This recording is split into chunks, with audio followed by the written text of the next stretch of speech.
Hi, welcome to Sudeep Sudu. നമുക്ക് English സംസാരിക്കാൻ വേണ്ടി പഠിക്കാൻ ഒരുപാട് കാര്യങ്ങളുണ്ട്. എന്ത് കാര്യം, എന്തുകൊണ്ടാണ്, എന്തുകൊണ്ട് ഇത് വന്നു എന്നുള്ള ക്ലാരിറ്റി നമുക്ക് വേണം. അങ്ങനെ പറയുമ്പം നമുക്ക് ബേസിക് ആയിട്ട് അറിയേണ്ട കുറച്ച് കാര്യങ്ങളാണ് ഇന്നത്തെ ക്ലാസ്സിൽ നമ്മൾ ഡിസ്കസ് ചെയ്യുന്നത്. ഇന്ന് നമുക്ക് നോക്കാം കഴിഞ്ഞ ക്ലാസ്സിൻ്റെ കണ്ടിന്യൂവേഷൻ അല്ലെങ്കിൽ കോൺകോർഡ്. കഴിഞ്ഞ 2 ക്ലാസ്സുകളിലായിട്ട് നമ്മൾ കുറേ ക്രിയകൾ പഠിച്ചു, കുറേ വെർബുകൾ പഠിച്ചു, കുറേ പ്രവൃത്തികൾ ചെയ്യുന്നത് എങ്ങനെയാണ്, ആ വാക്കുകൾ പറയേണ്ടത് എങ്ങനെയാണെന്നാണ് നമ്മൾ ഡീറ്റെയിൽഡ് ആയിട്ട് പഠിച്ചത്. ഞാൻ എഴുതുക അല്ലെങ്കിൽ എഴുതുന്നുണ്ട് എന്നെങ്ങനെയാണ് പറയാറ്, അല്ലെങ്കിൽ ഞാൻ പോകാറുണ്ട്, കളിക്കാറുണ്ട് എന്നൊക്കെ എങ്ങനെയാണ് പറയേണ്ടത് നമ്മൾ വളരെ ഡീറ്റെയിൽഡ് ആയിട്ട് പഠിച്ചു. അപ്പം ഓരോ ക്രിയകൾ പഠിച്ചപ്പോഴും 2 വാക്കുകൾ വീതം നമ്മൾ പഠിച്ചിരുന്നു. പ്ലേ, പ്ലേസ്, അങ്ങനെ സിംഗുലറും പ്ലൂറലും പഠിച്ചു. അന്ന് തന്നെ ഞാൻ നിങ്ങളോട് പറഞ്ഞു, നമ്മളിത് പഠിക്കുന്നത് പല വാക്കുകളും പലതിനോടൊപ്പം വ്യത്യസ്തമായി ചേർക്കേണ്ടതുണ്ട്. അതാണ് നമ്മൾ ഇന്ന് ഡീറ്റെയിൽഡ് ആയിട്ട് പഠിക്കുന്നത്. നമുക്ക് ക്ലാസ്സിലേക്ക് പോകാം. സോ നോർമലി പോകുക എന്ന് പറയാൻ വേണ്ടിയാണെങ്കിലും അല്ലെങ്കിൽ പോകാറുണ്ട് എന്ന് പറയാൻ വേണ്ടിയാണെങ്കിലും നമുക്ക് 2 വാക്കുകളുണ്ട്. ഗോ ഉപയോഗിക്കാം അല്ലെങ്കിൽ ഗോസ് ഉപയോഗിക്കാം. ഈ 2 വാക്കുകളുടെയും അർത്ഥം ഒന്ന് തന്നെ. ഒന്നെങ്കിൽ പോകുക എന്ന് പറയാൻ വേണ്ടി അല്ലെങ്കിൽ പോകാറുണ്ട് എന്ന് പറയാൻ വേണ്ടി. പിന്നെ എന്തിന് 2 വാക്കുകൾ? അതാണ് നമ്മൾ ഇന്ന് ഡിസ്കസ് ചെയ്യുന്നത്. കാരണമുണ്ട്. കാരണം ഈ ഇംഗ്ലീഷ് ഭാഷയെ സംബന്ധിച്ച് നമ്മൾ മലയാളം പറയും, നമുക്ക് അങ്ങനെ ഒരു വ്യത്യാസമില്ല. നമ്മളുടെ സബ്ജക്റ്റ് എന്ന് പറഞ്ഞാൽ നമ്മൾ ആരെ പറ്റിയാണ് സംസാരിക്കുന്നത്, അതാണ് സബ്ജക്റ്റ്. ഇപ്പം ഞാൻ പോകാറുണ്ടെന്ന് പറഞ്ഞാൽ ഞാൻ സബ്ജക്റ്റ്, അവൻ പോകാറുണ്ടെന്ന് പറഞ്ഞാൽ അവൻ സബ്ജക്റ്റ്, അവൾ പോകാറുണ്ട്, അവളാണ് സബ്ജക്റ്റ്, അവർ പോകാറുണ്ട്, അവരാണ് സബ്ജക്റ്റ്. അപ്പം ഞങ്ങൾ പോകാറുണ്ട്, ഞങ്ങളാണ് സബ്ജക്റ്റ്. അപ്പം ആരെ പറ്റിയാണോ പറയുന്നത് അതാണ് സബ്ജക്റ്റ്. ഈ സബ്ജക്റ്റ് മാറുന്നതനുസരിച്ച് ഇംഗ്ലീഷിൽ 2 വാക്കുകൾ മാറി മാറി ഉപയോഗിക്കണം. എല്ലാ സബ്ജക്റ്റുകളുടെ ഒരുപോലെ നമുക്ക് പോകുക എന്നുള്ള വാക്ക് ഞാനാണെങ്കിലും അവനാണെങ്കിലും അവളാണെങ്കിലും അപ്പം നമുക്ക് ഏത് വാക്കിനോടൊപ്പവും പോകുക എന്ന് പറയാം, അല്ലെങ്കിൽ പോകാറുണ്ടെന്ന് പറയാം. പക്ഷെ ഇംഗ്ലീഷിൽ അത് പറ്റില്ല. ചിലതിനോടൊപ്പം ഗോ ഉപയോഗിക്കണം, ചില സബ്ജക്റ്റുകളുടെ ഗോസ് ഉപയോഗിക്കണം. അപ്പം ഏതിനോടൊപ്പം ഇത് 2 മാറി ഉപയോഗിക്കാൻ നമുക്ക് ഡീറ്റെയിൽഡ് ആയിട്ട് നോക്കാം. ആദ്യമായിട്ട് ഞാൻ എടുക്കുന്ന ഒരാളുടെ പേരാണ് രാം. രാം എന്ന് പറയുന്ന ഒരു വ്യക്തിയാണ്, ഒരാളാണ്, ഒരാളുടെ പേരാണ്. അപ്പം രാം പോകുക അല്ലെങ്കിൽ രാം പോകാറുണ്ട് എന്നാണ് എനിക്ക് പറയേണ്ടത്. രാം പോകാറുണ്ടെന്നാണ് എനിക്ക് പറയേണ്ടത്. അത് സ്കൂളിലായിക്കോട്ടെ അല്ലെങ്കിൽ വേറെ എവിടെയെങ്കിലും ആയിക്കോട്ടെ, എവിടെയെങ്കിലും രാം സ്കൂളിൽ പോകാറുണ്ടെന്ന് എന്തെങ്കിലും ആയിക്കോട്ടെ, അപ്പൊ രാം പോകാറുണ്ടെന്നാണ് എനിക്ക് പറയേണ്ടത്. അപ്പൊ രാം പോകാറുണ്ട് എന്ന് പറയാൻ വേണ്ടി ഞാൻ രാം ഗോ ഉപയോഗിക്കാൻ എനിക്ക് പറയാൻ പറ്റില്ല. അങ്ങനെ ഒരാളുടെ പേര് മാത്രമായിട്ട് വരും. നമ്മൾ എപ്പോഴും ഈ ഗോസ് വേണം ഉപയോഗിക്കാൻ വേണ്ടി. അപ്പം ഇതാണ് ഇതിന്റെ വ്യത്യാസം. രാം ഗോ എന്ന് എനിക്ക് പറയാൻ പറ്റില്ല, പാടില്ല. നമുക്ക് ഒരാളുടെ പേര്, ഒരു വ്യക്തിയുടെ പേര് വരുമ്പം എപ്പോഴും ഈ സിംഗുലർ വാക്കായ ഗോസ് ആണ് ഉപയോഗിക്കേണ്ടത്. ഓക്കെ, കാരണം നമ്മുടെ ഈ സബ്ജക്റ്റും സിംഗുലർ ആണ്. രാം എന്ന് പറഞ്ഞാൽ ഒരു വ്യക്തിയാണ്. ഒരു വ്യക്തി ആയതുകൊണ്ട് തന്നെ അതിൻ്റെ കൂടെ ചേർക്കേണ്ട ക്രിയയും ഏകവചനമായിരിക്കണം. ഏകവചനം എന്ന് പറഞ്ഞാൽ ഒരാൾ, ബഹുവചനം എന്ന് പറഞ്ഞാൽ ഒന്നിൽ കൂടുതൽ. അത് 2 ആകാം, 3 ആകാം, 2 തൊട്ട് എത്ര കൂടുതൽ വേണമെങ്കിലും ആകാം, പക്ഷെ ഒരിക്കലും ഒന്നാകില്ല. അതാണ് ബഹുവചനം. ഏകവചനം എന്ന് പറഞ്ഞാൽ ഒരാൾ, ബഹുവചനം ഒന്നിൽ കൂടുതൽ. അപ്പം രാം എന്ന് പറഞ്ഞാൽ ഒരു വ്യക്തിയാണ്, ഏകവചനമാണ്. അതുകൊണ്ട് അതിൻ്റെ കൂടെ ചേർക്കേണ്ട വെർബ് എസ് ഉള്ള ഏകവചനമായ ക്രിയയാണ്, സിംഗുലർ വെർബാണ്. അതുകൊണ്ട് തന്നെയാണ് നമ്മൾ രാം എന്നുള്ള വാക്കിന്റെ കൂടെ ഗോസ് ഉപയോഗിച്ചത്. ഓക്കെ, നമുക്ക് സിംഗുലറിനോടൊപ്പം സിംഗുലർ ചേർത്തു, ഏകവചനത്തിനോടൊപ്പം ഏകവചനം ചേർത്തു, അത്രമാത്രം. സോ രാമിന്റെ കൂടെ ഗോസ് വേണം ഉപയോഗിക്കാൻ. ഓക്കെ, അടുത്തതായിട്ട് ഞാൻ 2 പേരുടെ പേരുകൾ, 2 പേര് പോകാറുണ്ടെന്ന് എനിക്ക് പറയണ്ടേ. Ram and Alex. രാമും അലക്സും സ്കൂളിൽ പോകാറുണ്ട് അല്ലെങ്കിൽ എവിടെങ്കിലും പോകാറുണ്ട്. അപ്പൊ രാമും അലക്സും പോകാറുണ്ടെന്നാണ് എനിക്ക് അടുത്തതായിട്ട് പറയേണ്ടത്. അപ്പം ഇവിടെ സബ്ജക്റ്റിന്റെ സ്ഥാനത്ത് നമുക്ക് 2 പേരുകളുണ്ട്, ഒരാളല്ല 2 പേരുകൾ. അപ്പം ഈ 2 പേരുകൾ ഉള്ളത് കൊണ്ട് തന്നെ ഇത് ഏകവചനമല്ല, ബഹുവചനമാണ്. നമ്മുടെ സബ്ജക്റ്റ് ബഹുവചനമാണ്. ഇംഗ്ലീഷിൽ നമ്മൾ അതിനെ പ്ലൂറൽ എന്ന് പറയുന്നു. ഒരാളാണെങ്കിൽ സിംഗുലർ, ഒന്നിൽ കൂടുതലാണെങ്കിൽ പ്ലൂറൽ എന്ന് പറയുന്നു. അപ്പോൾ നമ്മുടെ സബ്ജക്റ്റ് പ്ലൂറലാണ്. അതുകൊണ്ട് തന്നെ ഇതിൻ്റെ കൂടെ ചേർക്കേണ്ട വെർബ് പ്ലൂറലാണ്. പ്ലൂറൽ വെർബ് ഗോയാണ്. അതുകൊണ്ട് രാം ആൻഡ് അലക്സ് ഗോ എന്ന് വേണം എനിക്ക് പറയാൻ. പോകാറുണ്ടെന്ന് പറഞ്ഞാൽ Ram and Alex go to school, സ്കൂളിലേക്കാണെങ്കിൽ. മാർക്കറ്റ് ആണെങ്കിൽ Ram and Alex go to the market. അപ്പം ഗോ ആണ് ഞാൻ ഉപയോഗിക്കേണ്ടത്. സബ്ജക്ട് പ്ലൂറലായി, വെർബും പ്ലൂറലായി. ഇപ്പൊ നിങ്ങൾക്ക് ആ ഒരു ചെറിയൊരു ഐഡിയ കിട്ടിക്കാണുമല്ലോ. അടുത്തതായിട്ട് ഐ. ഇവിടെ എനിക്ക് നിങ്ങളോട് കാര്യം പറയാനുണ്ട്. ഐയുടെ കാര്യത്തിൽ ഐ എന്ന് പറഞ്ഞാലും ഒരാൾ തന്നെയാണ്. ഞാൻ അല്ലെങ്കിൽ എനിക്ക് എന്നൊക്കെ പറയാൻ വേണ്ടി നമ്മൾ ഉപയോഗിക്കുന്ന വാക്കാണ് ഐ. ഐ ഒരാളാണ്, ഏകവചനമാണ്. പക്ഷെ ഇതിൻ്റെ കൂടെ ചേർക്കുന്ന ക്രിയ ബഹുവചനമാണ്, ഓപ്പോസിറ്റ് ആണ്. ഐയുടെ കാര്യത്തിൽ അത് തിരിച്ചാണ്. ഓക്കെ, അതുകൊണ്ട് നിങ്ങളത് ഇങ്ങനെ തന്നെ പഠിച്ചു വെക്കുക. ഐയുടെ കൂടെ എപ്പോഴും പ്ലൂറൽ വേണം ചേർക്കാൻ. ഓക്കെ, അപ്പം ഐ, ഞാൻ, എനിക്ക് എന്ന് പറയുന്ന ഐയുടെ കൂടെ നമ്മൾ ചേർക്കേണ്ടത് ഈ പ്ലൂറലാണ്. സിംഗുലറായ ഐയോടൊപ്പം പ്ലൂറലായ വെർബ് ചേർത്തു. ഇത് ഓപ്പോസിറ്റ് ആണ്. ഐയുടെ കേസിൽ മാത്രം അത് അങ്ങനെയാണ്. അത് റൂൾസ് ഫോളോ ചെയ്യുന്നില്ല. അതാണ് അതിൻ്റെ ഒരു സത്യം. ഐ റൂളുകൾ ഫോളോ ചെയ്യുന്നില്ല. അടുത്തത് വി, ഞങ്ങൾ അല്ലെങ്കിൽ നമ്മൾ എന്ന് പറഞ്ഞാൽ, ഞാനിപ്പം ഒരാളാണെങ്കിൽ ഞാൻ എന്ന് എനിക്ക് പറയാം, അപ്പൊ ഐ എന്ന് പറയാം. ഞങ്ങളുടെ 2 പേരാണ് ഇപ്പം താങ്കളോട് സംസാരിച്ചുകൊണ്ടിരിക്കുന്നത്. 2 പേരുണ്ട്, അല്ലെങ്കിൽ 2ൽ കൂടുതൽ, 3, 4 എത്രയോ ഉണ്ട്. ഏതായാലും ഒന്നല്ല, അതിൽ കൂടുതലാണ്. അപ്പം ഞാൻ എന്ത് പറയും? ഞങ്ങൾ എന്ന് പറയാം, അല്ലെങ്കിൽ നമ്മൾ എന്ന് പറയാം, അല്ലേ? അപ്പൊ നമ്മൾ അതിന് ഇംഗ്ലീഷിൽ ഉപയോഗിക്കുന്ന വാക്കാണ് വി. ഞാൻ അല്ലെങ്കിൽ നമ്മൾ എന്ന് പറയാൻ നമ്മൾ ഇംഗ്ലീഷിൽ പറയുന്ന വാക്കാണ് വി.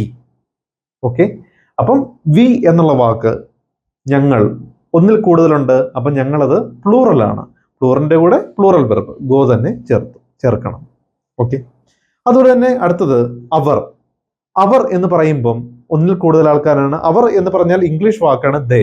അവർ എന്ന് പറഞ്ഞാൽ അവർ, കുറെ പേര്. അപ്പം മൂന്നാം നമ്മുടെ തേർഡ് പേഴ്സൺ നിൽക്കുന്ന ആരെങ്കിലും, അവരെന്ത് ചെയ്യേ, അല്ലെങ്കിൽ അവർ വന്നോ, അവർ വന്നോ എന്നൊക്കെ നമ്മൾ പറയില്ലേ. അപ്പൊ അങ്ങനെ ഉപയോഗിക്കുന്ന വാക്കാണ് ദേ. അതും പ്ലൂറലാണല്ലോ, ബഹുവചനമാണല്ലോ, ഒന്നിൽ കൂടുതലാണല്ലോ. അതുകൊണ്ട് തന്നെ അതിനോട് ചേർക്കുക പ്ലൂറൽ വെർബ് ഗോ. അടുത്തതായിട്ട് യു. യുവിനോടൊപ്പവും നമ്മൾ ചേർക്കേണ്ട ഗോ തന്നെയാണ്. നീ, നിങ്ങൾ, 2 അർത്ഥങ്ങളും യുവിനുണ്ട്. അപ്പം നീ എന്ന്, ഇപ്പൊ നമ്മളിപ്പോ നമ്മുടെ മുമ്പിൽ ഒരാളാണെങ്കിൽ നമുക്ക് നീ എന്ന് വിളിക്കാം. ഒന്നിൽ കൂടുതൽ ആൾക്കാരുണ്ടെങ്കിൽ നീ എന്ന് വിളിക്കാം. അതാണ് ഇംഗ്ലീഷിൽ 2 വാക്കുകളില്ല. നമ്മുടെ മുമ്പിൽ ഒരാൾ നിൽപ്പുണ്ടെങ്കിൽ യു എന്ന് തന്നെ പറയണം. എൻ്റെ മുമ്പിൽ ഒരു 10 പേര് നിൽപ്പുണ്ടെങ്കിലും എനിക്കത് യു എന്ന് തന്നെ വേണം പറയാൻ. സെന്റൻസ് അനുസരിച്ച് നമ്മൾ മനസ്സിലാക്കി എടുക്കുക എന്നുള്ളതേ ഉള്ളൂ. നമുക്ക് അഡ്രസ്സ് ചെയ്യാൻ വേണ്ടി 2 വാക്കുകളില്ല. ഓക്കെ, സോ യു എന്ന് പറഞ്ഞാൽ നീ എന്നും വരാം, നിങ്ങളെന്നും പറയാം. അപ്പം ഇതിനോടൊപ്പം നമ്മൾ ചേർക്കേണ്ട പ്ലൂറൽ വെർബ് തന്നെയാണ്, ഗോ തന്നെയാണ് ചേർക്കേണ്ടത്. ഇനി അടുത്തതായിട്ട് ഹി, അവൻ. അവൻ എന്ന് പറഞ്ഞാൽ ഒരാളാണ്, സിംഗുലർ ആണ്. അപ്പൊ ചേർക്കേണ്ട വെർബ് സിംഗുലർ, ഗോസ് ആണ് ഉപയോഗിക്കേണ്ടത്. രാമിന്റെ കൂടെ നമ്മൾ ഗോസ് ഉപയോഗിച്ചു, ഒരാളായിരുന്നേ കൊണ്ട്. ഇനി അടുത്ത ഹി, അവൻ എന്ന വാക്കിന്റെ കൂടെ ഗോസ തന്നെയാണ് ഉപയോഗിക്കേണ്ടത്. സിംഗുലർ വെർബാണ് ഹി. അവൻ എന്ന് പറഞ്ഞാൽ ഹി. അവൾ എന്ന് പറഞ്ഞാൽ നമ്മൾ ഉപയോഗിക്കുന്ന വാക്കാണ് ഷീ. അവൾ എന്ന് പറയുന്നതിന്റെ ഇംഗ്ലീഷ് ട്രാൻസ്ലേഷൻ ആണ് ഷീ. ഒരു പെൺകുട്ടിയാണെങ്കിൽ ഷീ, ആൺകുട്ടിയാണെങ്കിൽ ഹി. അപ്പം അവൾ എന്ന വാക്കിന്റെ അർത്ഥം ഷീ. ഇതും ഷീ, അവൾ എന്ന് പറഞ്ഞാലും ഒരാളാണ്. അതുകൊണ്ട് തന്നെ ചേർക്കേണ്ട വെർബ് ഏകവചനം ഗോസ്. She goes. അവൾ പോകാറുണ്ട് എന്ന് എനിക്ക് പറയാൻ വേണ്ടി ഞാൻ പറയേണ്ട ഷീ ഗോസ് എന്നാണ്. ഇറ്റ് എന്ന് പറഞ്ഞാൽ, ഇപ്പം നമ്മളൊരു പെറ്റ് ആനിമൽസിനെ, ഒരു പൂച്ചക്കുട്ടിയോ അല്ലെങ്കിൽ ഒരു പട്ടിക്കുട്ടിയോ അങ്ങനെ എന്തെങ്കിലും നമുക്കൊരു പെറ്റിനെയോ, അതായത് നമ്മൾ അങ്ങനെയൊക്കെ നമ്മൾ ഉപയോഗിക്കുന്ന ഒരു വാക്കാണ് ഇറ്റ് എന്ന്. മനുഷ്യരെ നമ്മൾ അഡ്രസ്സ് ചെയ്യുമ്പോൾ ഹി, ഷീ ഒക്കെയാണ് നമ്മൾ ഉപയോഗിക്കുക, മൂന്നാമതൊരാളാണെങ്കിൽ പോലും. പക്ഷെ ഇറ്റ് എന്ന് നമ്മൾ എപ്പോഴും ഉദ്ദേശിക്കുന്നത് ഇങ്ങനത്തെ ഒരു പെറ്റിനെയോ അങ്ങനത്തെ ഒക്കെ നമുക്ക് പറയാം, ഇറ്റ് ഉപയോഗിച്ച് പറയാം. ഇത് അല്ലെങ്കിൽ അതെന്നാണ് ആൾക്കാരെ തന്നെ വിളിക്കുന്ന, ഇത് അല്ലെങ്കിൽ അത് എന്ന് ആൾക്കാരെ വിളിക്കാൻ ഉപയോഗിക്കുന്ന വാക്കാണ് ഇറ്റ്. ഓക്കെ, അപ്പം അതും ഏകവചനമാണ്, ഒരാളെയാണ് ഒരേ സമയത്ത് ഉദ്ദേശിക്കുന്നത്. അതുകൊണ്ട് തന്നെ ചേർക്കേണ്ടത് ഗോസ്, സിംഗുലറായ വെർബ് തന്നെയാണ്. സോ നമ്മൾ നോക്കിയ ഈ സെന്റൻസുകളിലെല്ലാം ചെറിയ ചെറിയ വ്യത്യാസങ്ങളുണ്ട്. എന്നാൽ പോലും നിങ്ങൾക്ക് ഇപ്പം എന്തിനാണ് ഈ 2 വെർബുകൾ പഠിച്ചത് ക്ലിയർ ആയിട്ട് മനസ്സിലായിട്ടുണ്ടാകും. നമ്മളിനി മുമ്പോട്ട് പോകുന്ന ഓരോ ക്ലാസ്സിലും ഓരോ ഇതിലും നമ്മൾ ഈ മുമ്പോട്ട് ഇതൊക്കെ ഡിസ്കസ് ചെയ്ത് പോകുമ്പോൾ നിങ്ങൾക്ക് ഓട്ടോമാറ്റിക്കായിട്ട് ഓർമ്മ തന്നോളും. എന്നാൽ പോലും ഈ ചേർക്കേണ്ട റൂൾസ് നിങ്ങൾ ഇന്നത്തെ ക്ലാസ്സോടെ തന്നെ നല്ലപോലെ പഠിച്ചിരിക്കേണ്ടതാണ്. ഓക്കെ, അപ്പൊ നമ്മൾ നോക്കിയ പോലെ ഒരാളുടെ പേര് വന്നാൽ ഗോസ് ആണ്, എസ് ഉള്ള വാക്കാണ് ഉപയോഗിക്കേണ്ടത്, സിംഗുലർ ആണ് ഉപയോഗിക്കേണ്ടത്. പിന്നെ ഗോസ് ഉപയോഗിക്കുന്ന എവിടെയൊക്കെയാണ്? ഹി, ഷീ, ഇറ്റ്, ഇത്രയേ ഉള്ളൂ. ഒരാളുടെ പേര് വന്നാൽ ഗോസ് ഉപയോഗിക്കുക. പിന്നെ ഹി, ഷീ, ഇറ്റ്, അവൻ, അവൾ, ഇത് അല്ലെങ്കിൽ അത്, ഇത്തരം കാര്യങ്ങൾ വരുമ്പോൾ ഗോസ് ഉപയോഗിക്കുക. പിന്നെ ഒരാളുടെ പേര് വന്നാൽ ഗോസ് ഉപയോഗിക്കുക. അത് മാത്രമേ ഉള്ളൂ ഗോസിന്റെ ഉപയോഗം. ബാക്കി മൊത്തം ഉപയോഗിക്കേണ്ട ഗോ തന്നെയാണ്. ഓക്കെ, സോ അവൻ, അവൾ, ഹി, ഷീ, ഇറ്റ്, ഈ 3 വാക്കുകളിലൊപ്പം ഗോസ്, എസ് ഉള്ള ഏകവചനം. പിന്നെ ഒരാളുടെ പേരാണെങ്കിൽ എസ് ഉള്ള ഏകവചനം. ബാക്കി വാക്കുകൾ എന്താണെങ്കിലും എല്ലാത്തിനോടൊപ്പം ഗോ തന്നെയാണ്. രണ്ട് പേരുകളുടെ പേരാകാം ഗോ തന്നെ, ഐ ആകാം ഗോ തന്നെ, വി ആകാം, ഞങ്ങൾ നമ്മൾ ആകാം ഗോ തന്നെ. അപ്പം രാം ആൻഡ് അലക്സ് പോകാറുണ്ട്, രാം ആൻഡ് അലക്സ് ഗോ. ഞാൻ പോകാറുണ്ട്, ഐ ഗോ. ഞങ്ങൾ പോകാറുണ്ട്, വി ഗോ. അവർ പോകാറുണ്ട്, ദേ ഗോ. നീ പോകാറുണ്ട് അല്ലെങ്കിൽ നിങ്ങൾ പോകാറുണ്ട്, യു ഗോ. അപ്പം ഇത്രയേ ഉള്ളൂ. അപ്പോൾ ഇതിനോടൊപ്പം നമ്മൾ ഉപയോഗിക്കുന്ന ഗോ തന്നെയാണ്. ഓക്കെ. അപ്പോൾ ഈ ക്ലാസ്സോടെ നിങ്ങൾ വളരെ ഡീറ്റെയിൽഡ് ആയിട്ട് ഈ കാര്യങ്ങൾ പഠിച്ച് ഓർത്തിരിക്കേണ്ടതാണ്. നമുക്കിത് വളരെ വളരെ ഇമ്പോർട്ടൻ്റ് ആയിട്ടുള്ള, വളരെ കറക്റ്റായിട്ട് ഓർത്തിരിക്കേണ്ട ഒരു കാര്യമാണിത്. മുമ്പോട്ടുള്ള എല്ലാ സെൻറ്റൻസുകളിലും നിങ്ങൾ അല്ലെങ്കിൽ തെറ്റിപ്പോകും. ഏതിനോടൊപ്പം ഏത് ചേർക്കണം എന്ന് അറിയത്തില്ലെങ്കിൽ നിങ്ങൾ ഗോയുടെ സ്ഥാനത്ത് ഇവിടെ ഗോസ് ഉപയോഗിച്ചാൽ ആ സെൻറ്റൻസ് തെറ്റാണ്. ഗോസിന്റെ സ്ഥാനത്ത് ഗോ ഉപയോഗിച്ചാൽ അത് തെറ്റാണ്. അതുകൊണ്ട് ഈ ക്ലാസ് വളരെ ഡീറ്റെയിൽഡ് ആയിട്ട് കാണുക. ഓക്കെ. സോ ഇത് ഓർത്തിരിക്കാൻ വേണ്ടി ചെറിയ ഉള്ള ഒരു സിംഗിൾ ട്രിക്ക് ഒന്നെങ്കിൽ രണ്ട് രീതിയിൽ നിങ്ങൾക്ക് പഠിക്കുക. ഒന്ന്, ഹീ ഷീറ്റ്, ഈ 3 വാക്കുകളിലൊപ്പം സിംഗുലർ ആണെന്ന് പഠിച്ചു വെക്കുക. ഒരാളുടെ പേര് വന്നാലും സിംഗുലർ ആണെന്ന് പഠിച്ചു വെക്കുക. അപ്പോൾ ബാക്കി മൊത്തം ഓട്ടോമാറ്റിക്കായിട്ട് പ്ലൂറൽ വാക്കാണ് ഉപയോഗിക്കേണ്ടത്. ഓക്കെ. സോ ഏതായാലും പ്രോപ്പറായിട്ട് പഠിക്കാൻ പറ്റുമെങ്കിൽ അങ്ങനെ തന്നെ പഠിക്കുക. അതാണ് ഏറ്റവും നല്ല രീതി. So wish you all the very best. അപ്പം നമുക്ക് അടുത്ത ക്ലാസ്സിൽ വീണ്ടും നമുക്ക് അടുത്തൊരു ഇതായിട്ട് ഇതിന്റെ കണ്ടിന്യൂവേഷൻ ആയിട്ട് നമുക്ക് സെന്റൻസ് നിർമ്മിച്ചു തുടങ്ങാം. ഈ ഇന്ന് പഠിച്ച ഈ ഒരു കോൺകോഡ് ഉപയോഗിച്ച്, എന്ന് പറഞ്ഞാൽ കോൺകോഡ് എന്നാണ് നമ്മളിന് പറയുന്നത്. ഈ ഒരു സബ്ജക്റ്റിനെയും വെർബിനെയും ചേർക്കുന്നതിന് നമ്മൾ പറയുന്ന വാക്കാണ് കോൺകോഡ്. അപ്പം ഇങ്ങനെ നമ്മൾ ചേർത്ത് നമുക്കൊരു സെന്റൻസുകൾ നിർമ്മിച്ചു തുടങ്ങാം അടുത്ത ക്ലാസ്സിൽ. സോ ഈ ക്ലാസ് എല്ലാവരും ഡീറ്റെയിൽഡ് ആയിട്ട് കാണുക. Wish you all the very best. നമ്മൾ കഴിഞ്ഞ ക്ലാസ്സിൽ കോൺകോഡ് അല്ലെങ്കിൽ ഒരു സബ്ജക്ട് വെർബ് അഗ്രിമെന്റ് വളരെ ഡീറ്റെയിൽഡ് ആയിട്ട് പഠിച്ചിരുന്നു. ഇന്ന് നമ്മൾ സ്റ്റാർട്ട് ചെയ്യുന്നു ഒരു സെന്റൻസ് ഫോർമേഷൻ. നമുക്കൊരു സെന്റൻസുകൾ നിർമ്മിക്കാം, വാചകങ്ങൾ നിർമ്മിക്കാം. സോ നോർമലി ഈ ഒരു സെന്റൻസ് ഫോർമേഷൻ നമ്മൾ പഠിച്ച കോൺകോഡിന്റെ കൂടെ നമുക്ക് മറ്റെന്തെങ്കിലും പറയണമെങ്കിൽ ചേർക്കുന്നു എന്ന് മാത്രം. നമുക്ക് തുടങ്ങാം ഓരോ സെന്റൻസുകൾ തൊട്ട്. സോ ഇങ്ങനെയാണ് നിങ്ങൾ ഓരോ സെന്റൻസും ക്രിയേറ്റ് ചെയ്യേണ്ടത് ഇംഗ്ലീഷിൽ. അതിന് ചെറിയ വ്യത്യാസങ്ങളുണ്ട്, ചില കാര്യങ്ങൾ ശ്രദ്ധിക്കേണ്ടതുണ്ട്. എക്സാമ്പിൾ, മീര ചിത്രം വരയ്ക്കാറുണ്ട് എന്നാണ് എനിക്ക് ആദ്യമായിട്ട് പറയേണ്ടത്. മീര ചിത്രം വരയ്ക്കാറുണ്ട്, ഇതാണ് എനിക്ക് പറയേണ്ട കാര്യം. പക്ഷെ നമ്മൾ ആദ്യമായിട്ട് എപ്പോഴും ഇംഗ്ലീഷ് സംസാരിക്കുമ്പം അല്ലെങ്കിൽ ഇംഗ്ലീഷിൽ ഒരു കാര്യം എഴുതുമ്പോൾ ആദ്യം ഓർക്കേണ്ട കാര്യങ്ങൾ മലയാളം സംസാരിക്കുന്ന അതേ രീതിയിലല്ല ഇംഗ്ലീഷ് പറയുന്നത്. ഇതിലെ ഒരു പ്രധാന വ്യത്യാസം എന്ന് പറഞ്ഞാൽ, ഈ മീര എന്ന് പറയുന്നത് ഈ സെന്റൻസിൽ ഈ പ്രവൃത്തി ചെയ്യുന്ന ആളാണ്, അല്ലെ? ഈ ചിത്രം വരയ്ക്കുന്ന ആള്. അപ്പൊ സബ്ജക്റ്റ് എന്ന് നമുക്ക് പറയുന്നത്. ചിത്രം എന്ന് പറയുന്നത് ഒബ്ജക്റ്റ് ആണ്. നമ്മൾ എന്തിനെയാണോ വരയ്ക്കുന്നത് അതാണ് ഒബ്ജക്റ്റ്.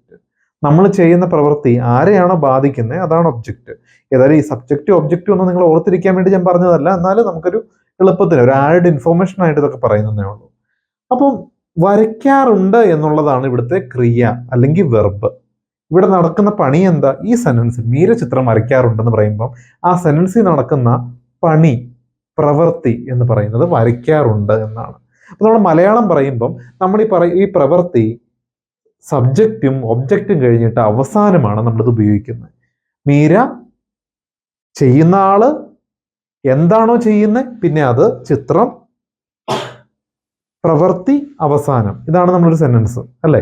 മീര ചിത്രം വരയ്ക്കാറുണ്ട്. അപ്പൊ വരയ്ക്കാറുണ്ടെന്നുള്ള പ്രവൃത്തി വരുന്ന അവസാനമാണ്. പക്ഷെ ഇംഗ്ലീഷിൽ ഈ കാര്യം പറയുമ്പോൾ ഈ പ്രവൃത്തി അവസാനമല്ല വരണ്ടേ, ഈ ചെയ്യുന്ന ആള് അവരുടെ പേര് കഴിഞ്ഞിട്ട് തന്നെ ഈ പ്രവൃത്തി വരണം. ഈ കാര്യം ചെയ്യുന്ന ആളാരാണോ അത് കഴിഞ്ഞിട്ട് തന്നെ ആ പ്രവൃത്തിയാണ് പറയേണ്ടത്. അത് കഴിഞ്ഞിട്ടാണ് അത് ആ ഒബ്ജക്റ്റ് നമ്മൾ ഇൻക്ലൂഡ് ചെയ്യേണ്ടത്. അപ്പം മീര ചിത്രം വരയ്ക്കാറുണ്ട് എന്ന് നമ്മൾ മലയാളത്തിൽ പറയും. അത് ഇംഗ്ലീഷിൽ പറയുമ്പോൾ നമ്മൾ ആദ്യം മീര വരയ്ക്കാറുണ്ട് ചിത്രം എന്ന രീതിയിലാണ് പറയുന്നത്. മീര വരയ്ക്കാറുണ്ട് ചിത്രം എന്നാണ് ഇംഗ്ലീഷിൽ പറയുമ്പോൾ അത്. അപ്പം മീര അതുപോലെ തന്നെ വരയ്ക്കാറുണ്ട് എന്ന് പറഞ്ഞാൽ നമ്മൾ പഠിച്ചിരുന്നു. ഡ്രോ ഉപയോഗിക്കാം, ഡ്രോസും ഉപയോഗിക്കാം. പക്ഷെ മീര സിംഗുലർ ആയിട്ടുള്ള ഒരു നാമമായതും കൊണ്ട് ഇതിനോടൊപ്പം എപ്പോഴും ചേർക്കേണ്ടത് സിംഗുലർ ആയിട്ടുള്ള ക്രിയയാണ്. അപ്പോൾ അത് ഡ്രോസ്, എസ് ഉള്ള ഡ്രോസ് ആണ് അപ്പം ചേർക്കേണ്ടത്. അതുകൊണ്ട് വരയ്ക്കാറുണ്ട് ഡ്രോസ്, ചിത്രം എന്ന് പറഞ്ഞാൽ പിക്ചർ, ചിത്രം എന്ന് പറഞ്ഞാൽ പിക്ചർ. അപ്പം മീര ചിത്രം വരയ്ക്കാറുണ്ട് എന്ന് പറയുമ്പോൾ നമ്മൾ എങ്ങനെയാണ് പറയേണ്ടത്? മീര ഡ്രോസ് പിക്ചർ എന്നാണ് നമ്മൾ ഇംഗ്ലീഷിൽ പറയുന്നത്. ശരിക്കും ഈ മലയാളത്തിനെ അതേപോലെ ഇംഗ്ലീഷിലേക്ക് മാറ്റുവാണെങ്കിൽ നമ്മൾ ഇങ്ങനെ എഴുതണ്ടേ?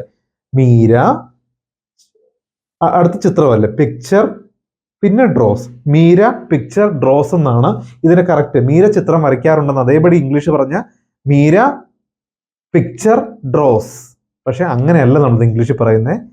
മീര ചിത്രം വരയ്ക്കാറുണ്ടെന്ന് പറയില്ല, മീര വരയ്ക്കാറുണ്ട് ചിത്രം എന്നാണ്. അപ്പം മീര ഡ്രോസ് പിക്ചർ എന്നാണ്.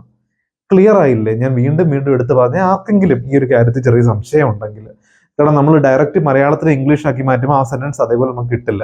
അപ്പൊ എപ്പോഴും ഓർക്കുക, പ്രവൃത്തി രണ്ടാമത് വരും.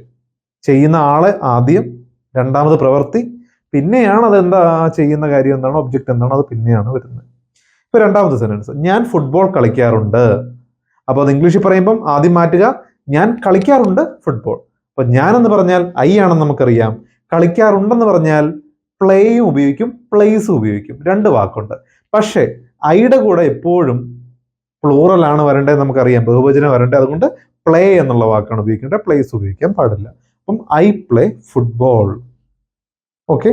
തേർഡ് സെന്റൻസ്, അവൾ ബിരിയാണി ഉണ്ടാക്കാറുണ്ട്. അപ്പൊ ഞാൻ ആദ്യം ഇതിനെ മാറ്റുന്നു, അവൾ ഉണ്ടാക്കാറുണ്ട് ബിരിയാണി, മാറ്റി. ഇനി എൻ്റെ ഇംഗ്ലീഷ്, അവൾ എന്ന് പറഞ്ഞാൽ ഷീ, ഉണ്ടാക്കാറുണ്ടെന്ന് പറഞ്ഞാൽ മേക്കുമുണ്ട്, മേക്സും ഉണ്ട്. പക്ഷെ അവൾ എന്ന വാക്ക് ഏകവചനമായതുകൊണ്ട് ഏകവചനമായ ക്രിയ makes. She makes biryani. Okay. ഞങ്ങൾ സ്കൂളിൽ പോകാറുണ്ട്. അപ്പൊ ആദ്യമായിട്ട് ഞങ്ങൾ പോകാറുണ്ട് സ്കൂളിൽ എന്ന് മാറ്റുക. ഞങ്ങൾ എന്ന് പറഞ്ഞാൽ വി ആണെന്ന് നമുക്കറിയാം. പിന്നെ നമുക്ക് പോകാറുണ്ടെന്ന് പറഞ്ഞാൽ ഗോ ആണെന്ന് അറിയാം. ഗോയും ഉണ്ട്, ഗോസും ഉണ്ട്. പക്ഷെ വി പ്ലൂറൽ ആയതുകൊണ്ട് ചേർക്കേണ്ടത് പ്ലൂറൽ വെർബായ ഗോ ആണ്. അപ്പൊ വി ഗോ. സ്കൂളിൽ എന്ന് പറഞ്ഞാൽ ടു സ്കൂൾ. എപ്പോഴും ശ്രദ്ധിക്കുക, നമുക്ക് ഏതെങ്കിലും ഒരു സ്ഥലത്തേക്ക് പോകണമെന്നുണ്ടെങ്കിൽ ടൂവും കൂടെ ഉൾപ്പെടുത്തണം. എനിക്ക് സ്കൂളിൽ അല്ലെങ്കിൽ സ്കൂളിലേക്ക് എന്ന് പറയണമെന്നുണ്ടെങ്കിൽ ടു സ്കൂൾ എന്നാണ് നിങ്ങൾ പറയേണ്ടത്. മാർക്കറ്റ്, എനിക്ക് മാർക്കറ്റിൽ പോകണം അല്ലെങ്കിൽ മാർക്കറ്റിലേക്ക് പോകണം എന്ന് പറയുമ്പം ഈ മാർക്കറ്റിൽ, മാർക്കറ്റ് കഴിഞ്ഞില്ലേ, മാർക്കറ്റിൽ അല്ലെങ്കിൽ മാർക്കറ്റിലേക്ക്, ഇലേക്ക് ആ പറയുന്നതാണ് നമ്മുടെ ഈ ടു. അപ്പം മാർക്കറ്റിൽ പോകണം, ടു മാർക്കറ്റ്. മാർക്കറ്റിലേക്ക് പോകണം, ടു മാർക്കറ്റ്. ഷോപ്പിംഗ് മാളിലേക്ക് പോകണം, ടു ഷോപ്പിംഗ് മാൾ. കൊച്ചിയിലേക്ക് പോകണം, ടു കൊച്ചി. ട്രിവാൻഡ്രത്തിലേക്ക് പോകണം, ടു ട്രിവാൻഡ്രം. കേരളത്തിലോട്ട് പോകണം, ടു കേരള. അമേരിക്കയിലേക്ക് പോകണം, ടു അമേരിക്ക. അപ്പോൾ എപ്പോഴും ഏതെങ്കിലും ഒരു സ്ഥലത്തിലേക്ക് പോകുമ്പോൾ ആ സ്ഥലത്തിന്റെ പേരിന് മുമ്പായിട്ട് ടു ഇൻക്ലൂഡ് ചെയ്യുക, ശ്രദ്ധിക്കുക. സോ ഞങ്ങൾ സ്കൂളിൽ പോകാറുണ്ട് എന്ന് പറയുമ്പം ഞങ്ങൾ പോകാറുണ്ട് സ്കൂളിൽ നിന്നാണ് നമ്മൾ ഇംഗ്ലീഷിൽ പറയുന്നത്. അപ്പൊ ഞങ്ങൾ വി പോകാറുണ്ട് എന്ന് പറഞ്ഞാൽ ഗോ, സ്കൂൾ എന്ന് പറഞ്ഞാൽ സ്കൂൾ, ഇൽ എന്ന് പറയുന്നത് ടു. സ്കൂൾ, സ്കൂൾ, ഇൽ എന്ന് പറയുന്നതാണ് ടു. അപ്പൊ ഞങ്ങൾ പോകാറുണ്ട് സ്കൂളിൽ, വി ഗോ. സ്കൂളിൽ, to school, we go to school. നാലാമത്തെ സെന്റൻസ്, അവർക്ക് പഴങ്ങൾ ഇഷ്ടമാണ്. അപ്പൊ ആദ്യമായിട്ട് ക്രിയ രണ്ടാമത് വരണ്ടേ, മാറ്റണം. അവർക്ക് ഇഷ്ടമാണ് പഴങ്ങൾ, അല്ലെ? ഇനി അവർക്കെന്ന് പറഞ്ഞാൽ ദേ ആണെന്നറിയാം. ഇഷ്ടമാണ്, ലൈക്കുമുണ്ട്, ലൈക്സും ഉണ്ട്. പക്ഷേ അവർക്കെന്നുള്ളതാണ് നമ്മുടെ സബ്ജക്റ്റ്. പ്ലൂറലാണ്, കൂടെ ചേർക്കേണ്ട പ്ലൂറൽ വെർബ് ലൈക്ക് ആണ്, എസ് വരില്ല. അപ്പം ദേ ലൈക്ക് പഴങ്ങൾ, ഫ്രൂട്ട്സ്. അവൻ കവിത എഴുതാറുണ്ട്. വീണ്ടും മാറ്റുക, അവൻ എഴുതാറുണ്ട് കവിത എന്നാണ് നമ്മളത് ഇംഗ്ലീഷിൽ പറയുക. അവൻ എന്ന് പറഞ്ഞാൽ ഹി, ഹി സിംഗുലർ ആണ്, ചേർക്കേണ്ടത് സിംഗുലർ വെർബാണ്. അപ്പം എഴുതാറുണ്ടെന്ന് പറഞ്ഞാൽ റൈറ്റുമുണ്ട്, റൈറ്റ്സ് ഉണ്ട്, എസ് ഉള്ള റൈറ്റ്സും ഉണ്ട്. പക്ഷെ സിംഗുലർ ആയതും കൊണ്ട് ചേർക്കേണ്ടത് എസ് ഉള്ള റൈറ്റ്സ് ആണ്. He rights poem. Okay, clear അല്ലേ? സോ ഇത്രയും പഠിച്ചപ്പോൾ നിങ്ങൾക്ക് ക്ലിയർ ആയിട്ട് നമുക്ക് ഈ ഒരു കാര്യം നിങ്ങൾക്ക് മനസ്സിലായി കാണും. സബ്ജക്റ്റും വെർബും ചേർക്കുന്നത് കഴിഞ്ഞ ക്ലാസ് നമ്മൾ പഠിച്ചു. ഏതിനോടൊപ്പം ഏതാണെന്ന് ക്ലിയർ ആയിട്ട് അറിയാം. ആർക്കെങ്കിലും അതിൽ ഡൗട്ട് ഉണ്ടെങ്കിൽ വീണ്ടും പഴയ ക്ലാസ് നിങ്ങൾ ഒന്നുകൂടെ എടുത്ത് കാണിക്കുക. ഇതിന് മുമ്പായിട്ട് നമ്മൾ കോൺകോഡ് അല്ലേ, അത് ഡീറ്റെയിൽഡ് ആയിട്ട് 1, 2, 3 നിങ്ങൾക്ക് എപ്പോഴാണ് മനസ്സിലാകുന്നത് അത്രയും തവണ റിപ്പീറ്റഡ് ആയിട്ട് കണ്ടുകൊണ്ടിരിക്കുക, ബൈ ഹാർട്ട് ചെയ്യുക. ഓക്കെ. പിന്നെ ഇവിടെ നമ്മൾ സെന്റൻസ് ഫോം ചെയ്തേക്കുവാണ് ഇവിടെ ഈ ഒരു ക്ലാസ്സിൽ നമ്മളിന്ന് ചെയ്തേക്കുന്നത്. ഇതൊക്കെ നമ്മൾ ഈ ഒരു സബ്ജക്റ്റും ക്രിയയും ഒന്നിപ്പിക്കുന്നതൊക്കെ നമ്മൾ കഴിഞ്ഞ ക്ലാസ്സിൽ തന്നെ നോക്കി. പിന്നെ നമ്മൾ ഇന്ന് പ്രധാനമായിട്ട് പഠിച്ചത്, നമ്മൾ മലയാളം പറയുന്നത് പോലെ ഇംഗ്ലീഷ് പറയില്ല. മീര ചിത്രം വരയ്ക്കാറുണ്ട് എന്നുള്ളത് മീര വരയ്ക്കാറുണ്ട് ചിത്രം. ചെയ്യുന്ന പണി ആദ്യം പറഞ്ഞിട്ടാണ് നമ്മൾ ചെയ്യുന്ന ആ കാര്യം, ചിത്രത്തിനെ പറ്റി പറയുക. നമ്മൾ ആദ്യം ചെയ്യുന്ന ആള്, രണ്ടാമത് ചെയ്യുന്ന പ്രവൃത്തി, പിന്നെയാണ് എന്തിനോടാണ് പ്രവൃത്തി ചെയ്തതെന്നുള്ളത് നമ്മൾ ഇൻക്ലൂഡ് ചെയ്യുന്നത്. അപ്പൊ ഇംഗ്ലീഷിൽ ചെയ്യുന്ന ആളെ സബ്ജക്റ്റ് എന്നും പ്രവൃത്തിയെ വെർബ് എന്നും, ആ ചെയ്യുന്ന പ്രവൃത്തി ആരെയാണോ ബാധിക്കുന്നത്, അല്ലെ എന്താണ് അതിന്റെ എഫക്റ്റ്, ആഫ്റ്റർ എഫക്റ്റ് അല്ലെങ്കിൽ ഫൈനൽ ഔട്ട്പുട്ട്, അതിനെ നമ്മൾ ഒബ്ജക്റ്റ് എന്നുമാണ് വിളിക്കുന്നത്. ഒബ്ജക്റ്റ്. ഓക്കെ. അപ്പൊ ഇത് നിങ്ങൾ ഇങ്ങനെ പഠിക്കേണ്ട ആവശ്യമില്ല, എന്നാൽ പോലും ഞാൻ ആർക്കെങ്കിലും ഒരാളുടെ ഇൻഫോർമേഷൻ ആയിട്ട് ജസ്റ്റ് അറിഞ്ഞിരിക്കേണ്ടെങ്കിൽ പറഞ്ഞു എന്ന് മാത്രം. ഇന്നത്തെ ക്ലാസ്സിൽ നമ്മൾ പഠിക്കാൻ പോകുന്ന ഒരു കാര്യം നമുക്ക് എപ്പോഴാണ് നടക്കുന്നത് എന്ന് പറയാൻ വേണ്ടി ഉപയോഗിക്കുന്ന കുറെ വാക്കുകളാണ്. ഓക്കെ. അതും വർത്തമാനകാലത്തിൽ നമ്മൾ ഇപ്പോൾ നടക്കുന്ന കാര്യങ്ങൾക്കൊക്കെ പറയാൻ വേണ്ടി ഒരു കാര്യം എപ്പോഴാണ് നടക്കുന്നത് എന്ന് പറയുന്ന വാക്കുകൾക്ക് നമ്മൾ സിഗ്നൽ വേർഡ്സ് എന്നാണ് പറയുന്നത്. എന്തുകൊണ്ടാണെന്ന് ചോദിച്ചാൽ അതൊരു സിഗ്നൽ തരികയാണ്. ഒരു കാര്യം നടക്കുന്ന, ഒരു പ്രവൃത്തി നടക്കുന്നത് എപ്പോഴാണ് എന്ന് നമ്മളോട് പറയുന്ന വാക്കുകളായത് കൊണ്ട് തന്നെ. ഓക്കെ, അപ്പം നമുക്ക് ആദ്യമായിട്ട് ഈ വാക്കുകളൊക്കെ സിഗ്നൽ വേർഡ്സ് തന്നെയാണ്. ഇതൊക്കെ നമ്മൾ പ്രസന്റിൽ നമ്മളിപ്പോൾ നടക്കുന്ന കാര്യങ്ങൾ പറയാൻ വേണ്ടി ഉപയോഗിക്കുന്ന സിഗ്നൽ വേർഡ്സ് ആണ് ഇവയൊക്കെ. ആദ്യമായിട്ട് ഓൾവേസ്. ഓൾവേസ് എന്ന് പറഞ്ഞാൽ എന്താണ്? എപ്പോഴും എന്നാണ് അതിൻ്റെ അർത്ഥം. ഓക്കെ, അപ്പോൾ ഒരു കാര്യം എപ്പോഴും നടക്കുന്നുണ്ടെങ്കിൽ, ഇപ്പം ഞാൻ എന്നും സ്കൂളിൽ പോകാറുണ്ട്, ഞാൻ എപ്പോഴും സ്കൂളിൽ പോകാറുണ്ടെന്ന് പറയുവാണെങ്കിൽ I go to school always എന്ന് വേണമെങ്കിൽ നിങ്ങൾക്ക് പറയാം. അല്ലെങ്കിൽ I always go to the school എന്ന് പറയാം. I always go to the school. അപ്പം ഞാൻ എപ്പോഴും സ്കൂളിൽ പോകാറുണ്ട് എന്നാണ് അതിൻ്റെ അർത്ഥം. അല്ലെങ്കിൽ I always go to the office, I always go to the market എന്നൊക്കെ നമുക്കിത് പറയാം. ഞാൻ എപ്പോഴും മാർക്കറ്റിൽ പോകാറുണ്ട്. അപ്പോൾ എപ്പോഴും എന്ന് പറയുന്ന ഒരു വാക്കാണ് ഓൾവേസ്. ഓക്കെ, അപ്പോൾ ഇത് പറയുന്നു എപ്പോഴാണ് ഈ കാര്യം നടക്കുന്നത്, എപ്പോഴും നടക്കാറുണ്ട്. രണ്ടാമത്തേത് ഓഫൺ. ഓഫൺ എന്ന് പറഞ്ഞാൽ ഇടയ്ക്കിടെ എന്നാണ് അർത്ഥം. ഇടയ്ക്കിടെ എന്ന് പറഞ്ഞാൽ അത് എപ്പോഴും എന്ന് പറഞ്ഞാൽ ഓൾവേസ് അല്ല, എന്നാൽ അതിനേക്കാളും ഒരു പടി താഴെ നടക്കുന്ന ഒരു കാര്യം തന്നെയാണ്. ഓക്കെ, അപ്പം ഇടയ്ക്കിടെ എന്ന് പറയുന്നതിനാണ് ഓഫൺ എന്ന് പറയുന്നത്. അപ്പം ഞാൻ ഫോർ എക്സാമ്പിൾ ഓൾവേസ് എന്ന് പറഞ്ഞാൽ എപ്പോഴും എന്ന് പറഞ്ഞാൽ 100% നമ്മൾ പോകുന്നുണ്ടെന്നാണ്. അപ്പം ഓഫൺ എന്ന് പറയുമ്പം 100% നമ്മൾ പോകുന്നില്ല, പക്ഷെ ഒരു 80% ഞാൻ വിസിറ്റ് ചെയ്യാറുണ്ട്. അപ്പം I often go to the office എന്ന് പറഞ്ഞാൽ ഞാൻ ഇടയ്ക്കിടെ ഓഫീസിൽ പോകാറുണ്ട്. എപ്പോഴും പോകാറില്ലെങ്കിൽ പോലും എപ്പോഴിനേക്കാളും കുറച്ചുകൂടെ താഴെ. അപ്പോൾ ഒരു 80% ഒക്കെ പ്രോബബിലിറ്റി നമുക്ക് പറയാം. അപ്പം ഞാൻ ഇടയ്ക്കിടെ ഓഫീസിൽ പോകാറുണ്ട്. I often go to the office. Cool. And third sentence, third വാക്ക് നമുക്ക് യൂഷ്വലി ആണ്. യൂഷ്വലി എന്ന് പറഞ്ഞാൽ പതിവായി അല്ലെങ്കിൽ സാധാരണമായി എന്നാണ് അതിൻ്റെ അർത്ഥം. പതിവായിട്ട് നടക്കുന്ന ഒരു കാര്യം അല്ലെങ്കിൽ സാധാരണമായിട്ട് ഞാൻ എന്നും അങ്ങനെ തന്നെയാണ് എന്നൊക്കെ പറയാൻ വേണ്ടി ഉപയോഗിക്കുന്ന വാക്കാണ് usually. I usually go to the gym. ഞാൻ സാധാരണമായി എന്നും ജിമ്മിൽ പോകാറുണ്ട്. I usually go to the office. ഞാൻ സാധാരണമായി ജിമ്മിൽ പോകാറുണ്ടെന്നാണ് അർത്ഥം. അല്ലെങ്കിൽ I usually go to the school. ഞാൻ പതിവായിട്ട് പതിവായിട്ട് നമുക്ക് നോർമലി സ്കൂളിൽ പോകാറുണ്ടെന്നൊക്കെ നമുക്ക് പറയാം. സംടൈംസ് ആണ് അടുത്ത വാക്ക്. സംടൈംസ് എന്ന് പറഞ്ഞാൽ ചിലപ്പോൾ. ഇത് ചിലപ്പോൾ മാത്രമാണ്. അപ്പം I sometimes go to the office എന്ന് പറഞ്ഞാൽ ഞാൻ ചിലപ്പോൾ മാത്രമാണ് ഓഫീസിൽ പോകാറെന്നാണ് അതിൻ്റെ അർത്ഥം. അപ്പോൾ നമുക്ക് വീണ്ടും പ്രോബബിലിറ്റി കുറഞ്ഞ് വന്നു ഈ ഒരു ചിലപ്പോഴിലേക്ക് എത്തിയപ്പോഴത്തേക്കും. ഓക്കെ, ഇനി നമുക്ക് സെൽഡം എന്ന് പറഞ്ഞാൽ അപൂർവമായിട്ട് എന്ന് പറഞ്ഞാൽ ഒട്ടും പോകാറില്ല എന്ന് പറയുമ്പോൾ ഞാൻ പോയിട്ടേ ഇല്ല എന്നല്ല, പക്ഷെ പോയിട്ടുണ്ട്. വളരെ ഒരു 30% 20% ഒക്കെ നമ്മൾ പോകാറുള്ളൂ 100-ൽ. ഒരു 100 ദിവസം നമുക്ക് ക്ലാസ് ഉണ്ടെങ്കിൽ അത് ഒരു 20 ദിവസമോ അല്ലെങ്കിൽ 25 ദിവസമോ ഒക്കെ ഞാൻ ഈ ക്ലാസ് അറ്റൻഡ് ചെയ്യാറുള്ളൂ. അങ്ങനെയാണെങ്കിൽ I seldom attend the class. അപ്പം ഞാൻ അപൂർവമായിട്ടേ ക്ലാസ്സുകൾ കാണാറുള്ളൂ. അപ്പോൾ ഐ സെൽഡം അറ്റൻഡ് ക്ലാസ്. അല്ലെങ്കിൽ I seldom eat at restaurants. ഞാൻ വളരെ അപൂർവമായിട്ട് റെസ്റ്റോറൻറ്റുകളിൽ നിന്ന് ഫുഡ് കഴിക്കാറുള്ളൂ. അങ്ങനെയൊക്കെ നമുക്കിത് ഉപയോഗിക്കാം. അടുത്തതാണ് നമുക്ക് നെവർ. നെവർ എന്ന് പറഞ്ഞാൽ ഒരിക്കലുമില്ല എന്നാണ് അതിൻ്റെ അർത്ഥം. നെവർ എന്ന് പറഞ്ഞാൽ ഒരിക്കലുമില്ല. അപ്പം അത് എങ്ങനെയാണ്?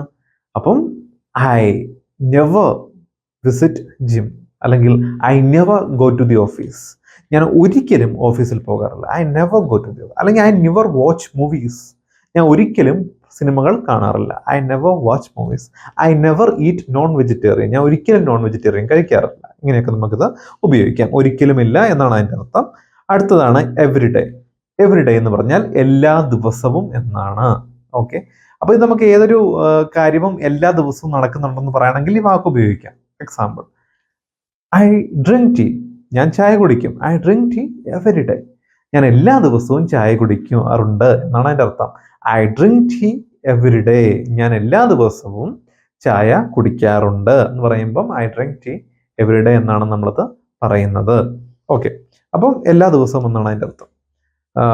അടുത്തത് എവറി വീക്ക്, എല്ലാ ആഴ്ചയും.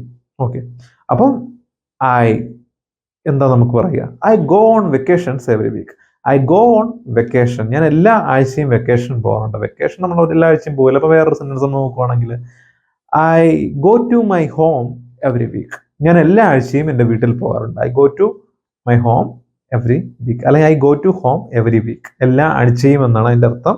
എവറി ഇയർ അതുപോലെ തന്നെ എല്ലാ വർഷവും I celebrate my birthday every year. അപ്പം എല്ലാ വർഷവും ഞാൻ എൻ്റെ ബർത്ത്ഡേ സെലിബ്രേറ്റ് ചെയ്യാറുണ്ട് എന്നാണ്. അല്ലെങ്കിൽ I buy a new mobile every year എന്ന് നമുക്ക് പറയാം. എല്ലാ വർഷത്തിലും ഞാൻ ഒരു മൊബൈൽ വാങ്ങാറുണ്ട്, അല്ലെങ്കിൽ every year I buy a new mobile, അങ്ങനെ വേണം നമുക്ക് പറയാം. And next is on Mondays. ഇത് ശ്രദ്ധിക്കണം, ഓൺ ഉപയോഗിച്ച് ഡേയ്സിൻ്റെ പേരുകൾ പറയുമ്പോൾ രസം കൂടെ നമ്മൾ ആഡ് ചെയ്യും. അങ്ങനെ നമ്മൾ പറയുന്നത് തിങ്കളാഴ്ചകളിൽ എന്ന് പറയുന്നതാണ് ഓൺ മൺഡേയ്സ്. ഇനി അത് ചൊവ്വാഴ്ചകളിലാണെങ്കിൽ ഓൺ ട്യൂസ്ഡേയ്സ്, ബുധനാഴ്ചകളിലാണെങ്കിൽ ഓൺ വെനസ്ഡേയ്സ്, ഞായറാഴ്ചകളിലാണെങ്കിൽ ഓൺ സൺഡേയ്സ്. അപ്പം ഫോർ എക്സാമ്പിൾ, ഞായറാഴ്ചകളിൽ ഞാൻ സിനിമയ്ക്ക് പോകാറുണ്ട്. അപ്പം I go to movies on Sundays. ഞാൻ ഞായറാഴ്ചകളിൽ സിനിമയ്ക്ക് പോകാറുണ്ട്. I go to movies on Sundays എന്ന് നിങ്ങൾക്ക് പറയാം. അപ്പം അങ്ങനെ ആഴ്ചകളിൽ എന്ന് പറയാൻ വേണ്ടി നിങ്ങൾക്ക് ഇങ്ങനെ ഉപയോഗിക്കാം. അതുപോലെ തന്നെ നമുക്ക് ആഫ്റ്റർ സ്കൂൾ, ആഫ്റ്റർ ഓഫീസ് എന്നൊക്കെ പറയുകയാണെങ്കിൽ ഇപ്പം ഐ ഈറ്റ് അല്ലെങ്കിൽ I go to tuition after school, I go to tuitions after school. ഞാൻ സ്കൂൾ കഴിഞ്ഞ് ട്യൂഷന് പോകാറുണ്ട്, സ്കൂളിന് ശേഷം അല്ലെങ്കിൽ സ്കൂൾ കഴിഞ്ഞിട്ട് ഞാൻ ട്യൂഷന് പോകാറുണ്ട്. അപ്പം ആഫ്റ്റർ വന്നിട്ടൊരു വാക്ക് വരുവാണെങ്കിൽ അത് കഴിഞ്ഞിട്ട് എന്നാണ് നമുക്ക് അതിൻ്റെ അർത്ഥം. അല്ലെങ്കിൽ I eat omelette after breakfast കഴിഞ്ഞിട്ട് ഞാൻ ഇന്നൊരു ഓംലെറ്റ് കഴിക്കും, അങ്ങനെ. ഇനി അടുത്താണ് നമുക്ക് റെഗുലർലി എന്ന് പറഞ്ഞാൽ നമുക്ക് പറഞ്ഞ പോലെ പതിവായിട്ട് നമ്മൾ ചെയ്യുന്നൊരു കാര്യമാണ് റെഗുലർലി എന്ന് പറയുന്നത്. ഓക്കെ, അപ്പം ഇതിൽ കുറച്ച് കൃത്യമായിട്ട് എന്നും ഉറപ്പായിട്ടും ചെയ്യും, കൃത്യമായിട്ട് പതിവായിട്ട് എന്നും ചെയ്യുമെന്നാണ് അതിൻ്റെ അർത്ഥം. ഓക്കെ, അപ്പം ഐ ജോഗ് റെഗുലർലി, ഞാൻ എല്ലാ ദിവസവും ഓടാറുണ്ട്. അല്ലെങ്കിൽ ഐ എക്സസൈസ് റെഗുലർലി, അപ്പം ഞാൻ എല്ലാ ദിവസവും എക്സസൈസ് ചെയ്യാറുണ്ട്. അല്ലെങ്കിൽ ഐ സ്മൈൽ, അല്ലെങ്കിൽ ഐ ഡ്രിങ്ക് ടീ റെഗുലർലി, ഞാൻ എല്ലാ ദിവസവും ചായ കുടിക്കാറുണ്ട്. അങ്ങനെയൊക്കെ നമുക്ക് റെഗുലർലി കൃത്യമായിട്ട് ചെയ്യുന്ന ഒരു കാര്യം പറയാൻ വേണ്ടി റെഗുലർലി എന്നൊരു വാക്ക് നിങ്ങൾക്ക് ഉപയോഗിക്കാം ഒരു സിഗ്നൽ വേർഡായിട്ട്. അതുപോലെ ഫസ്റ്റ് എന്ന് പറഞ്ഞാൽ ആദ്യം എന്നറിയാമല്ലോ, അത് കഴിഞ്ഞിട്ട് ദെൻ എന്ന് പറഞ്ഞാൽ പിന്നീട്. ഇപ്പൊ ഒരു കാര്യം പറയാനുണ്ടെങ്കിൽ ഫസ്റ്റ് ഐ ഗെറ്റ് അപ്പ്, ആദ്യം ഞാൻ എഴുന്നേക്കും. ദെൻ ഐ ബ്രഷ്, അത് കഴിഞ്ഞിട്ട് അല്ലെങ്കിൽ പിന്നീട് ഞാൻ പല്ല് തേക്കും. ഫസ്റ്റ് ഐ ഗെറ്റ് അപ്പ്, ആദ്യം ഞാൻ എഴുന്നേക്കും. Then I brush my teeth, അത് കഴിഞ്ഞിട്ട് ഞാൻ എൻ്റെ പല്ല് തേക്കും. അപ്പം അങ്ങനെ ഫസ്റ്റ് ദെന്നൊക്കെ അങ്ങനെ ഒരു കാര്യം നമ്മളിങ്ങനെ പറഞ്ഞു പോകുമ്പോൾ ആദ്യം ഞാൻ ഇന്നത് ചെയ്തു, അത് കഴിഞ്ഞിട്ട് ഇന്നത് ചെയ്തു, അങ്ങനെ പറഞ്ഞു പോകുമ്പോൾ നമ്മൾ ഉപയോഗിക്കുന്ന സിഗ്നൽ വേർഡ്സ് ആണ്. ഓക്കെ, അപ്പോൾ നമ്മൾ നോക്കിയതൊക്കെ കുറേ സിഗ്നൽ വേർഡ്സ് ആണ്. ഇതൊക്കെ നമ്മുടെ സംസാരത്തിൽ നമുക്ക് ആവശ്യമായിട്ട് വരുന്ന കാര്യങ്ങൾ തന്നെയാണ്. ഓൾവേസ് ആണെങ്കിലും, ഓഫൺ ആണെങ്കിലും, usually, sometime, seldom, never, everyday, ഇതൊക്കെ അല്ലേ. ഇതിനകത്ത് ഓൾവേസ് എന്ന് പറഞ്ഞാൽ 100% ആണെങ്കിൽ ഓഫൺ കുറച്ചുകൂടെ കുറയും. അതിൽ സംടൈംസ് എന്ന് പറഞ്ഞാൽ കുറച്ചുകൂടെ ശതമാനം കുറയും. സെൽഡം എന്ന് പറഞ്ഞാൽ അതിലും കുറയും. നെവർ എന്ന് പറഞ്ഞാൽ 0 to 100ന്റെ ഒരു ജേർണിയാണ്. ഇതിനകത്ത് യൂഷ്വലി ഇത് ബന്ധമില്ല, അത് പതിവായിട്ടെന്ന് പറയുന്നൊരു അർത്ഥം എന്ന് മാത്രമേ ഉള്ളൂ. പിന്നെ every day, every week, every year ഒക്കെ ഒരേ രീതി വരുന്ന 3 കാര്യങ്ങളാണ്. എല്ലാ ദിവസവും എന്നൊക്കെ പറയുന്ന എല്ലാ ആഴ്ചകളും. പിന്നെ ഓൺ മൺഡേയ്സ്, ഇത് വേറൊരു യൂസേജ് ആണ് അല്ലേ, ഞായറാഴ്ചകളിൽ എന്നൊക്കെ പറയുന്നത് അങ്ങനെ. അപ്പം അത് കഴിഞ്ഞ് ആഫ്റ്റർ, പിന്നെ ഈ ഫസ്റ്റ് തന്നെ, പിന്നെ അങ്ങനെയൊക്കെ വരുന്ന യൂസേജുകൾ എത്രയേ ഉള്ളൂ. അപ്പോൾ ഇത് വളരെ എളുപ്പമായിട്ടുള്ള കാര്യമാണ്. പക്ഷെ നമ്മുടെ സംസാരത്തിൽ നമ്മൾ ഇൻക്ലൂഡ് ചെയ്യേണ്ട ഒരു കാര്യം കൂടെയാണ് ഓരോ കാര്യങ്ങൾ പറയുമ്പോൾ എപ്പോഴാണെന്ന്. സോ ഇനി അങ്ങോട്ട് നിങ്ങൾക്ക് ഈ ഒരു കാര്യങ്ങൾ സംശയമില്ലല്ലോ, ഏതൊരു കാര്യം പറയുമ്പോഴും സംസാരിക്കുമ്പോഴും ഇതൊക്കെ ധൈര്യമായിട്ട് നിങ്ങൾക്ക് ഇൻക്ലൂഡ് ചെയ്യാം. സോ ഇന്നത്തെ ക്ലാസ് നമുക്ക് ഇത്രയേ ഉള്ളൂ. അതുകൊണ്ട് എല്ലാവർക്കും ഈ ക്ലാസ് ഇഷ്ടപ്പെട്ടെന്ന് ഞാൻ വിശ്വസിക്കുന്നു. സോ എല്ലാവരും ഫോളോ ചെയ്യുക, കറക്റ്റായിട്ട് ക്ലാസ്സുകൾ കാണുക. Wish you all the very best. Thank you.